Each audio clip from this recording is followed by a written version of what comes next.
আমি শুধুমাত্র আমার সহ-আলোচক সাইফ মোস্তাফিজের একটি কথা বলতে চাই। উনি একটি আলোচনা করছে যে জুলাই মব কিনা। হ্যাঁ, আপনাকে একটু বলি, মব জাস্টিস এবং মব ভায়োলেন্সের মধ্যে পার্থক্য আছে। জুলাই ছিল মব জাস্টিস, আমি আপনাকে আমি যেটা বলেছি আওয়ামী লীগের লেন্সে, আমাকে একটু বলতে দেন। আমি বলেছি আওয়ামী লীগের লেন্সে, আওয়ামী লীগের যখন গভর্নমেন্টে লেন্সে কেউ দেখে না। আওয়ামী লীগ যখন গভর্নমেন্টে ছিল তারা ডেফিনিশন দিয়ে বলেছে এবং ইনসাফ যখন কেড়ে নেয় তখন সম্মিলিত জনতা প্রতিবাদের মুখে যা যা করে সেটাকে মব জাস্টিস বলে। এটা হচ্ছে কাম্য। আর জুলাই গণঅভ্যুত্থানের পরে যেটা হয়েছে যে মানতে বাধ্য করা, এটা লাগবে, শাপলা প্রতীক লাগবে, তাইলে অমুক লাগবে তমুক লাগবে, এটা হচ্ছে মব ভায়োলেন্স। এই 12 ফেব্রুয়ারির পরে কোথায় মব এটা নির্বাচন কমিশন ঘেরাও, যমুনা ঘেরাও, নানান ধরনের ঘেরাও আমরা দেখেছি।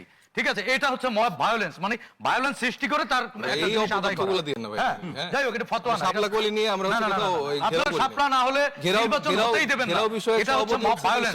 12 তারিখের পরের বাংলাদেশে এই যে গণতান্ত্রিক যাত্রা আজকে শুরু হলো বা কালকে শুরু হলো, সেই বাংলাদেশে আমরা মব ভায়োলেন্স চাই না। সেটা আপনিও নিশ্চয়ই চান না। আরেকটি কথা আপনি বলেছেন যে জুলাই শুধুমাত্র আপনারা যদি মানে মোমেন্টাম, আপনারা সেটা ক্রেডিট দাবি করেন। জুলাইয়ের আপনারা বলতে কি বলছেন? 21 জুলাই এনসিপি 21 জুলাই শোনেন, এনসিপি জুলাইতে আগে একটু শোনেন, পরে সাধারণ জনগণের কথা বলেন। আগে একটু শোনেন। 21 জুলাই হাসনাত নিজে সংবাদ সম্মেলন করে ঘোষণা দিয়েছিল, I was the reporter who covers that assignment. বলেছে আমাদের দাবি পূরণ হয়ে গেছে, এখন ক্যাম্পাস খুলে দেন, আমাদের হলগুলো খুলে দেন, আমরা ক্যাম্পাসে ফিরে যাব, আমাদের দাবি পূরণ হয়ে গেছে। এটাও তো অনেক কথা। Let me finish.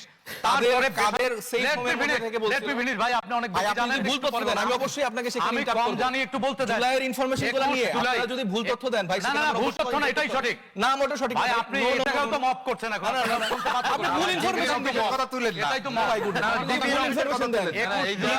21 জুলাই সরকারি বিশ্ববিদ্যালয়ের ছাত্ররা এবং রাজনৈতিক শক্তি যদি রাস্তায় না নামতো, হাসিনা পতন অবশ্যই হতো না। কারণ আপনাদের দাবি পূরণ হয়ে গিয়েছিল, আপনার ক্যাম্পাস খুলে দিতে বলেছিলেন।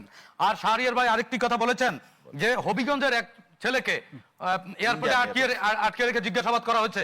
আমি তীব্র নিন্দাও জানাই এবং একই সাথে সমর্থনও করি। জুলাইয়ে যারা আন্দোলন করেছে সমন্বয়কারীর বা এই যে সাইফ মোস্তাফিজরা কি বলেছে কখনো যে আমরা পুলিশকে মেরে ফেলেছি, পুড়িয়ে দিয়েছি, আপনাদের পরিণতি এটা হবে? সে তো আত্মস্বীকারোক্তি দিয়েছে হত্যার। একটি রাষ্ট্রে যখন আইনের শাসন থাকে তখন অবশ্যই এটার জবাবদিহিতা করতে হয়।